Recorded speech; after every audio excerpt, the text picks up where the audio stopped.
My overthinking is just killing me. I cannot enjoy the moment of now. That's crazy. I either always go back in the past or I start comparing my current situation with everyone else. But I'm currently in this moment of life that I was imagining and I cannot enjoy it because uncertainty drives me crazy. I quit my job. That's what I was dreaming about. I have a lot of free time.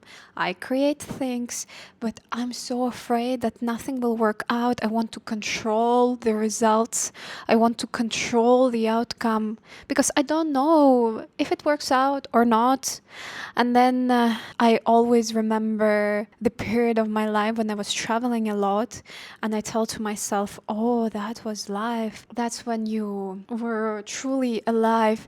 Now you're not adventurous. You don't go to many places, but I remember only good parts. If I go back in time, I know that I felt lonely and I know that sometimes I felt like I don't even want to travel. Why am I doing this? And it felt more that I'm running from myself.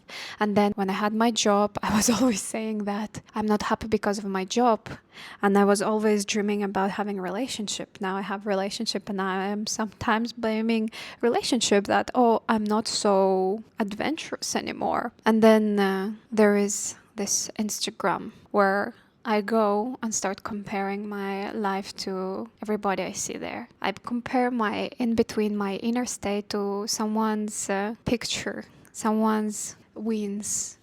And this is crazy. This is a very, very honest situation about where I am now. And I want to share it to you because I position myself as a yoga teacher on this channel, but I'm not so content with my own life, even though that's what I dreamed about. And now I'm working towards to make it more free, to have something of my own, and I'm not enjoying this adventure, this path, and I have so much free time. I'm like, why don't I use all this time to create things? Why do I spend 60% of this time in my head? So I don't know how this video will go, but I want to find the answer.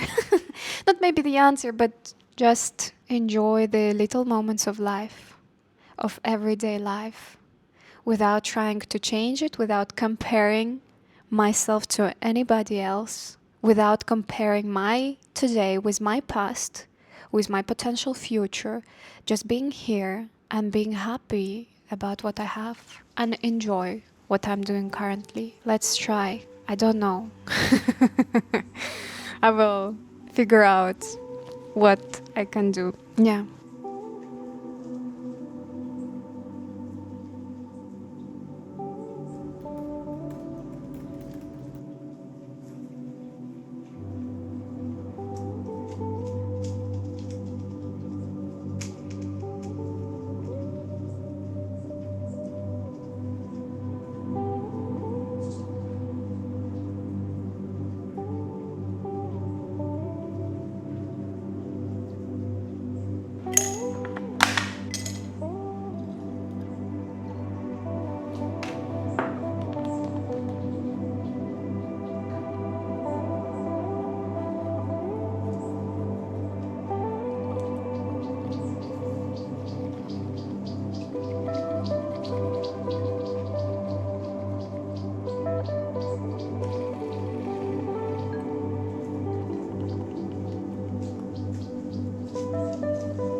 I made matcha. Now it's my ritual to make a homemade matcha, and it's a very great experience. I enjoy it a lot. Yesterday, after I shared my thoughts, I went to teach a 100-day yoga class, and for handstand practice, I used my box with books.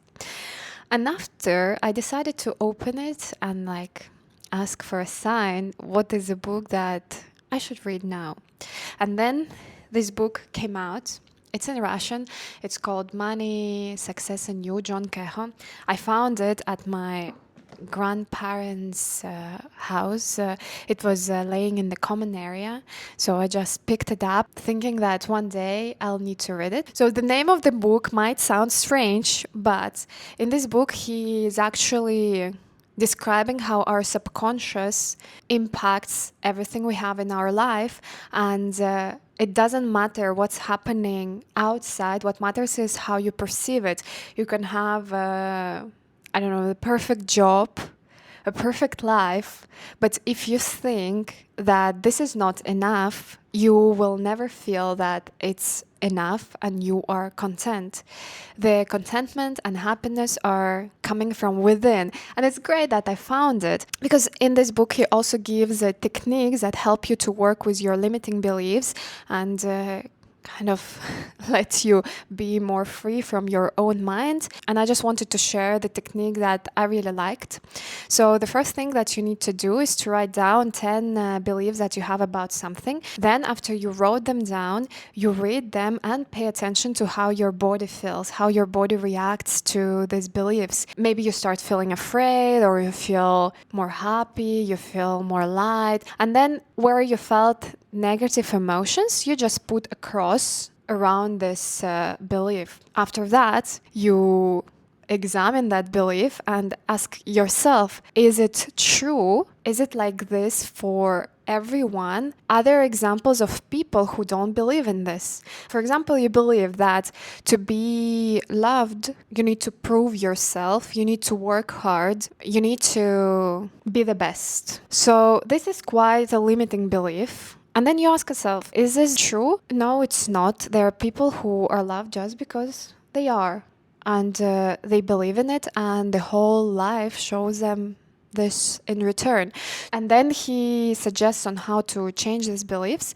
Like, for example, if you found a limiting belief and you want to change it to something else, you look in your past and you are trying to find the examples of the opposites. Like, if you believe that to be loved, you need to earn this love, now try to find the examples in your own past when you didn't have to earn anything and you were loved anyway. Because currently your brain hypnotized to see what is inside of your belief, but it's your work to show it that it's not the case. And even in your own life, you had examples when it was different.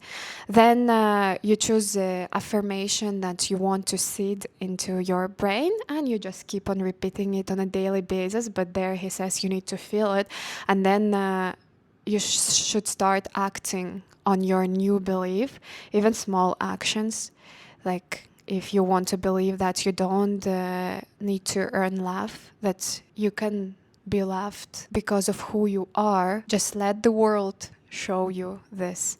And in some cases where you were fighting for the love, stop doing it. I think these are great exercises to analyze your own thoughts. I will continue reading this book more. Let me know if you read something like this before. Did it help you? And also let me know if you struggle with the same problems. I want to be open on this channel and share what I'm going through, because I believe that we are not alone. I'm not the only one who goes through this. And there are many people like myself. And by sharing this, you can also see that you're not alone. Life is beautiful, and current moment is beautiful in the way it is. We just should notice it more often.